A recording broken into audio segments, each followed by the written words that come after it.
ನಮಸ್ಕಾರ. ಇಂದಿನ ಈ ವಿಶೇಷ ಮತ್ತು ಐತಿಹಾಸಿಕ ಸಮಾರಂಭಕ್ಕೆ ಪ್ರಾಸ್ತಾವಿಕ ನುಡಿಯನ್ನು ನುಡಿಯಲು ನಾನು ಬಂದಿದ್ದೇನೆ.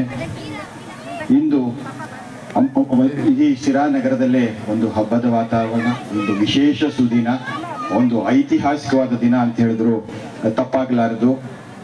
ಇಂದಿನ ದಿನದ ವಿಶೇಷತೆ ಏನಂದ್ರೆ, ಬಹುತೇಕ ನಮ್ಮ ಸಮಾಜದ ಹಿರಿಯರ ಒತ್ತಾಸೆ, 106 ವರ್ಷಗಳಿಂದ ಈ ಅಮ್ಮನ ಆಲಯವನ್ನು ಇಲ್ಲಿ ಸ್ಥಿತಗೊಳಿಸಬೇಕು ಎಂದು ಹೋರಾಟಗಳ ಪ್ರತಿಫಲದಿಂದ ಇಂದು ಈ ಅದ್ಧೂರಿ ದೇವಾಲಯ ಇಲ್ಲಿ ನಿರ್ಮಾಣವಾಗಿದೆ. ಇಂದಿನ ಈ ಕಾರ್ಯಕ್ರಮಕ್ಕೆ ಮೊದಲಿಗೆ ನಾನು ಬಂದಿರತಕ್ಕಂತಹ ಎಲ್ಲ ಗುರುಮಾನ್ಯರು ಮತ್ತು ಅತಿಥಿಗಳಿಗೆ ಸ್ವಾಗತ ಹೇಳಲು ಬಯಸ್ತೇನೆ.